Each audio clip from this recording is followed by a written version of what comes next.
It's tempting to be cynical about Andy Burnham, to describe him as a machine politician, the perfect fodder for lobbies, the man who was whisked from Makerfield to Downing Street with a minimum of scrutiny, a man on a magic carpet. But I'm going to take Burnham at his word when he apologised for the Labour Party's policy on Gaza. There's a long list of consequences entailed in that apology, but for now I'm going to assume Burnham was speaking genuinely and out of conscience. First of all, he didn't have to raise the issue of Gaza. There was no pressure on him to do so from a mostly pro-Israel parliamentary Labour Party. And there was even less incentive to raise Gaza at the very time he was being crowned the next leader of the Labour Party by 322 MPs, almost 80% of the Labour Party. Keir Starmer did the opposite. As leader of the opposition, he told LBC that Israel had the right to withhold power and electricity to the besieged enclave, a remark he tried to explain away under pressure, but which only made it worse. Burnham's first words on the threshold of power were to apologise for most of what Starmer did not do on Gaza, although he praised his predecessor for pushing the recognition of the Palestinian state. The Prime Minister in waiting said the UK was too slow to call for a ceasefire, that Israel continues to violate it, that there's a surge of settler violence in the occupied West Bank and East Jerusalem, and that the Israeli Prime Minister Benjamin Netanyahu was clearly attempting to make a two-state solution impossible. He vowed to look at further sanctions on Israeli settlers and banning trade with the settlements. The people who know Burnham in Manchester describe him as having a gift for seizing the public mood. In describing Gaza as a scar on our collective conscience, Burnham was seizing the public mood. For Gaza is no longer a niche issue of the left. It's become a mainstream issue. At last, we have a Prime Minister in waiting who acknowledges this. That in itself is no mean achievement. But saying Gaza is a scar on our collective conscience is easier than healing the wound. Burnham has twice now refused to call what is happening in Gaza a genocide. Once with the excuse that he couldn't judge things of that enormity from where I am as Mayor of Greater Manchester. Gaza has sparked the biggest protest movement in living memory, far outstripping the student protests in 2010 or the Iraq War in 2003. People living the length and breadth of the land, from Truro to Scotland, have been judging Gaza for what it is. Apparently, if you live in Manchester, you can't do that. The second time was when he made his apology last week. Burnham said such issues were for the international courts to decide, not politicians. This is almost as absurd. Burnham pretends the International Court of Justice, the ICJ, the world's court, is still scratching its head about genocide in Gaza. But that, again, is not the whole truth. These judges issued a stern warning to Israel to immediately stop the war or risk being judged genocidal.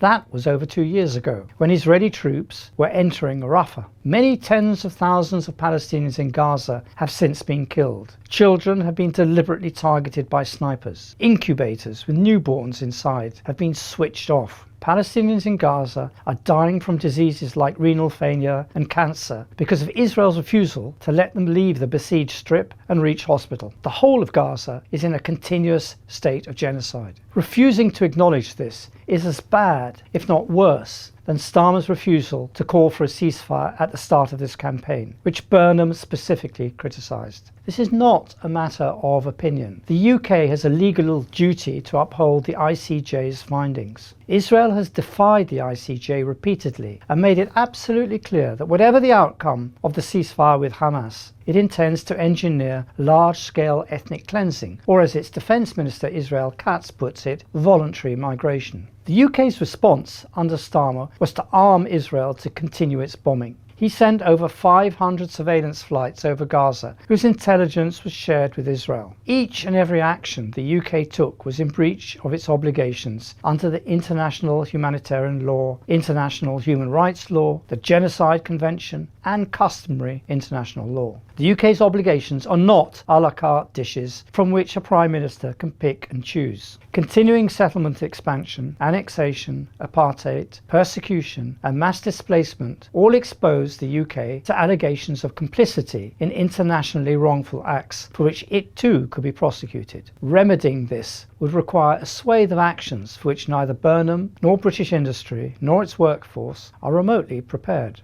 At a minimum, it would mean suspending the UK's existing trade agreement with Israel, prohibiting British companies from directly or indirectly supporting illegal settlements, taking enforcement action against those who do, ensuring that UK registered charities are not raising funds for organisations or projects that entrench the occupation. It would mean the UK banning selling goods produced at settlements in the West Bank, banning British citizens from serving in the occupying Israeli army that has and still is committing genocide in Gaza and war crimes in the West Bank and Lebanon. It would mean cancelling all export licenses for military hardware to Israel, first and foremost parts for the F-35 fighter program, suspending all military-to-military links and all intelligence cooperation. And this list is only just the start. The moment Burnham embarks on this path, he walks into a blizzard of opposition. Extricating the UK from supplying parts to Israel's F-35 fighter program would mean jeopardising a business worth $6.7 billion. The campaign against arms trade lists as many as 79 companies in Britain whose exports are covered by something called an open general export licence. This allows companies registered for the licence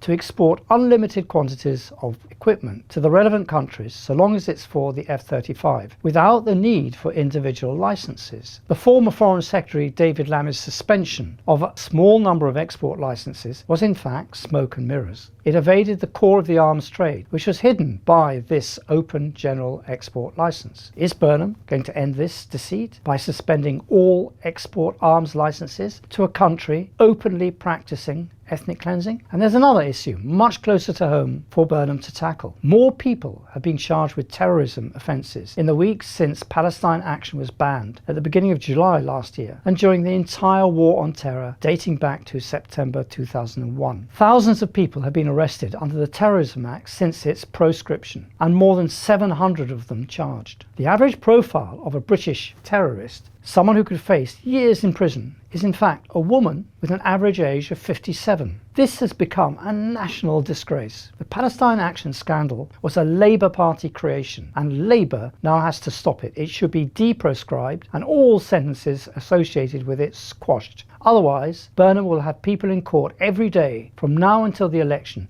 doctors, teachers, retired magistrates being sent down as terrorists for having done nothing more than act on their conscience. As far as we know, Burnham plans to keep Shabana Mahmood, who has made the prescription of Palestine Action the centrepiece of her time in office as Home Secretary. A decision is needed on this, and soon. Opposition to Burnham's remarks about Gaza spent little time gathering pace. The Board of Deputies of British Jews and the Jewish Leadership Council have conveyed significant concerns to Burnham's team over his remarks. They criticise him for not mentioning the continuing operation of Hamas, as they put it, in Gaza, when in fact it has maintained the ceasefire, or operations in the West Bank. Jack Rankin, Conservative MP for Windsor, accused Burnham of appeasing sectarian, Islamist and far-left voters. Andrew Fox of the Henry Jackson Society said Corbyn is back, and you can see where all this is now headed. But I'm not sure a repeat of the campaign against Jeremy Corbyn is going to work a second time round. Burnham developed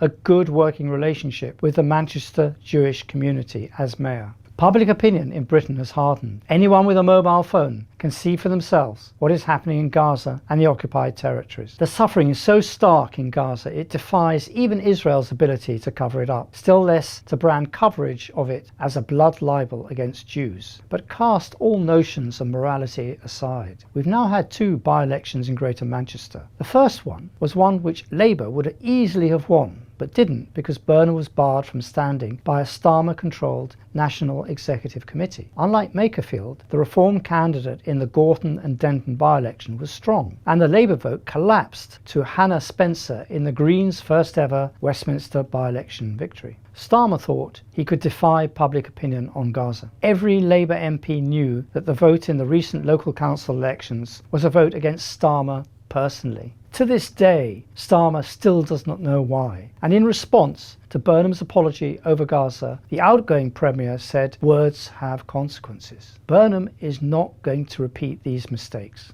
The message to a future Labour leader is clear. Don't take voters for granted, be they Muslim, progressive, be they from right or left.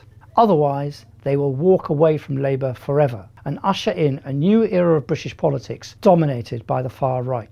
The only way to stop this happening is to reconstruct a Labour Party with a strong moral core. This begins with Palestine, and when that happens, the dam of unconditional support for Israel will collapse. The magic carpet has ended up as a ride in a Disney theme park. Burnham would not want the same thing to happen to his term of office.